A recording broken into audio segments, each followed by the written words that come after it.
The Roman financiers of Ptolemy XII remained determined to restore him to power.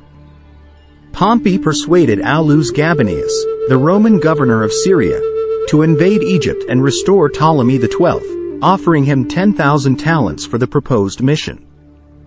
Although it put him at odds with Roman law, Gabinius invaded Egypt in the spring of 55 BC by way of Hasmonean Judea, where Hyrcanus II had Antipater the Idumaean, father of Herod the Great, furnish the Roman-led army with supplies. As a young cavalry officer, Mark Antony was under Gabinius's command. He distinguished himself by preventing Ptolemy XII from massacring the inhabitants of Pelousion, and for rescuing the body of Archelaos, the husband of Berenice IV, after he was killed in battle, ensuring him a proper royal burial. Cleopatra, then 14 years of age, would have traveled with the Roman expedition into Egypt. Years later, Antony would profess that he had fallen in love with her at this time.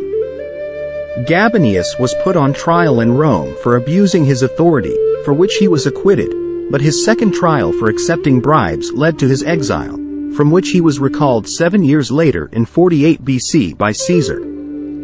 Crassus replaced him as governor of Syria and extended his provincial command to Egypt, but he was killed by the Parthians at the Battle of Carrhae in 53 BC. Ptolemy XII had Berenice IV and her wealthy supporters executed, seizing their properties. He allowed Gabinius's largely Germanic and Gallic Roman garrison, the Gabiniani, to harass people in the streets of Alexandria and installed his longtime Roman financier Rabirius as his chief financial officer. Within a year, Rabirius was placed under protective custody and sent back to Rome after his life was endangered for draining Egypt of its resources. Despite these problems, Ptolemy XII created a will designating Cleopatra and Ptolemy XIII as his joint heirs, oversaw major construction projects such as the Temple of Edfu and a temple at Dendera, and stabilized the economy. On the 31st of May 52 BC, Cleopatra was made a regent of Ptolemy XII, as indicated by an inscription in the Temple of Hathor at Dendera. Rabirius was unable to collect the entirety of Ptolemy XII's debt by the time of the latter's death, and so it was passed on to his successors Cleopatra and Ptolemy XIII. Ptolemy XII died sometime before the 22nd of March 51 BC, when Cleopatra, in her first act as queen, began her voyage to Hermondus, near Thebes, to install a new sacred Bacchus bull, worshipped as an intermediary for the god Montu in the ancient Egyptian religion.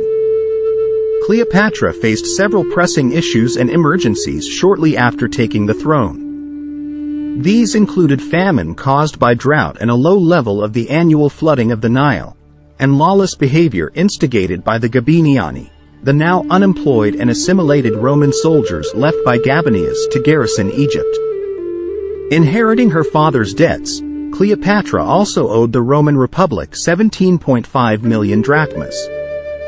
In 50 BC, Marcus Calpurnius Bibulus, proconsul of Syria, sent his two eldest sons to Egypt, most likely to negotiate with the Gabiniani and recruit them as soldiers in the desperate defense of Syria against the Parthians.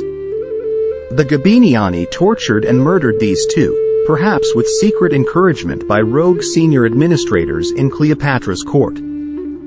Cleopatra sent the Gabiniani culprits to Bibulus as prisoners awaiting his judgment, but he sent them back to Cleopatra and chastised her for interfering in their adjudication, which was the prerogative of the Roman Senate. Bibulus, siding with Pompey in Caesar's civil war, failed to prevent Caesar from landing a naval fleet in Greece, which ultimately allowed Caesar to reach Egypt in pursuit of Pompey. By the 29th of August 51 BC, official documents started listing Cleopatra as the sole ruler, evidence that she had rejected her brother Ptolemy XIII as a co-ruler. She had probably married him, but there is no record of this. The Ptolemaic practice of sibling marriage was introduced by Ptolemy II and his sister Arsinoe II. A long-held royal Egyptian practice, it was loathed by contemporary Greeks.